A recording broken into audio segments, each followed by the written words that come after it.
Hi, this is Steve Rowe from Rowe Productions, Mortification and One Row Vision, and I'm answering the question of the week. It is the 16th of September 2011, and this week's question comes from John W. Hall, just drinking coffee. And the question from John says, Dear Steve, has Mortification made any significant changes to the satanic metal scene in Norway with your tours there? Well, I'll get to the tours in a minute.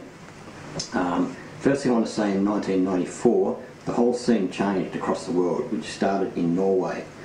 Most of the death metal bands became black metal bands after the starting of bands like Dark Throne, Burzum, and the continuation of Mayhem and these type of bands. And the black metal mafia was started. My name was #1 on their list of deaths. Now, I never had any direct threats from people over there. I was sent stuff through the mail. This was before the internet, of course, so I was sent death threats through the mail, like black pieces of paper with upside down crosses and pentagrams and how they were going to kill me and everything like that. And that was kind of bizarre that an art form, which I didn't really think was much of an art form at the time, sounded like a lot of noise, was more about Satanism than it was actually about music. Now, one way that we have changed the Norwegian black metal scene, if you like, was that the Christian bands there, Extol and Ancestor, were very, very influenced by Mortification. I met the guys from Extol in 1996 at Cornerstone. They actually came over to see a few bands, especially to see Mortification. And in 1996, I was, after I'd done a compilation in 1995 called Northern Lights, which had Extol and Ancestor on there, I was hoping to offer both bands a record contract. Imagine how Rowe Productions would have gone if I'd have had Extol and Ancestor between 1996 and 2006. People often ask me why Mortification changed stylistically. I guess that started with Post-Momentary Affliction, but it was for different reasons. But with Primitive Rhythm Machine, Invision Evangeline and Hammer of God, we really started taking on traditional metal elements from the 80s. I had Light Force in the 80s, of course, which was a traditional metal band.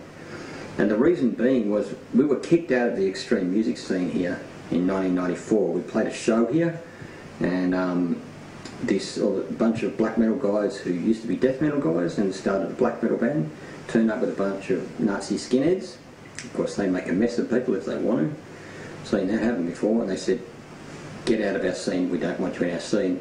So Mortification started playing in the Melbourne traditional heavy metal scene with bands like Pegasus, Medusa and Hyperion. And of course, in playing in that scene, we became more influenced, especially Invision Evangeline was a very traditional heavy metal album along with Hammer of God, with of course still the hard-edged death metal vocals. And as far as tours go in Norway, we never had any problems. When we toured there in 1999 and 2001, we played at the Seaside Festival, which is quite a safe Christian concert. There was no problems there. In 2007, we played in Oslo at Nordic Fest, which is also a Christian metal festival, but in a club. And I think if in 2007 anyone had personally assault me, they knew that I was there. But I think that even black metal in the last few years has become less about the Satanism and more about the music, but there is still a pretty underground, insidious satanic metal scene, and there is still one here in Melbourne as well. There's a great young, up-and-coming death metal scene in Melbourne. The new Mortification EP, Scribe of the Pentateuch, is a lot more death metal than anything we've done for a very, very long time, and we're hoping to get involved in this new, up-and-coming, young Melbourne death metal scene. Andrew, the drummer of Mortification One Row Vision, is only 22, of course, and of course has helped me to get exposed to the younger death metal bands, and of course with me he comes and sees the older bands. So it's very difficult to know the impact that we've had, but I know that Extol and Ancestor have had an impact there, and they are of course influenced by Mortification, and millions of CDs, albums have been stolen from the internet around the world of Mortification.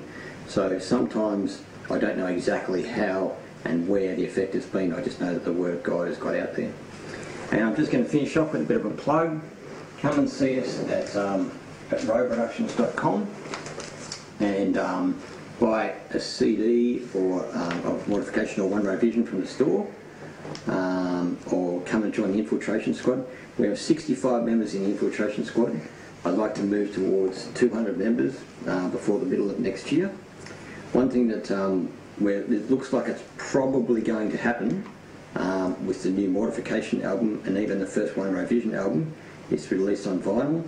I've just got these great vinyl releases from Grave Robber, who are a really great American punk orientated gothic sort of band.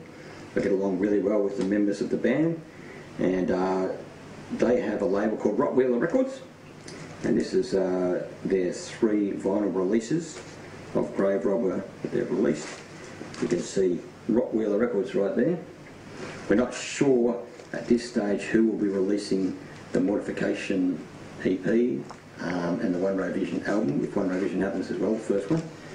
But the new Mortification EP definitely. Hopefully it will be on Rottweiler Records, and we'll see how that goes. We're sort of talking to them at the moment, and I just wanted to promote that because support these guys. You can buy all 3 records for a pack at the Rottweiler Records site. I'm just going to play you a bit of a song from the new Grave Robber album, and I like this one. We're going to hear a bit of about 30 seconds of the first song. Has a bit of bass guitar in there, so always like a bit of bass guitar. I'll see you next week for the question of the week, and enjoy. Grave Robber.